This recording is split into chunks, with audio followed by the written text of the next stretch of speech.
because this Death to 2020 was from the creators of Black Mirror. Of course it was. Now it makes sense. Let me guess. Not your thing. Not my thing. Well, dude, here's what bothered me about it. First of all, it was a propaganda piece. Whether they want to admit that or not, it was.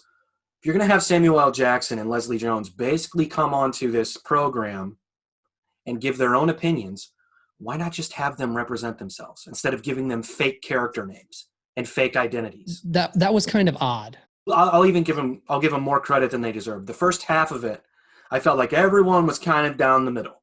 No one leaning too far left, no one leaning too far right. Oh, and then they started talking about George Floyd. And boy, did Samuel L. turn into Samuel L. real fast, and boy, did Leslie Jones turn into Leslie Jones real fast. No one is going to convince me that those weren't just their opinions on the issue. I get it. So my question is, why not just fucking stop being cowards and say, I want to be in it. I'm going to treat it like a fucking documentary. I'm going to give you my opinions while being funny in some parts. Instead, they hide behind these fake identities and these fake characters for people to go, well, maybe they really don't feel that way. Dude, as soon as Samuel L. Jackson started talking about George Floyd and he started spouting off real facts, by the way, a lot of the stuff that they talked about in this thing was factual, and then there were some things that were exaggerated for humor. But when he started talking about real numbers, about how long it took the police to show up when the police were called on George Floyd with his counterfeit 20, and how long it took the police to get arrested after the fact and all this, I'm like, okay, this just got real.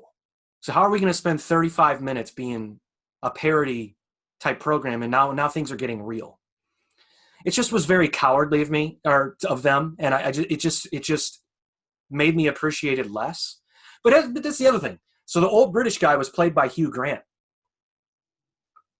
Now, why didn't you just have Hugh Grant and just make up some fake name for him as well? No, we doctored him up. We put makeup on him. We gave him fake hair. Gave him everything except changing his fucking blue eyes. And it took me 15 minutes. I look over at my wife and go, is that fucking Hugh Grant? She goes, yeah, dummy. I was like, well, excuse me. He looks like an 80-year-old man.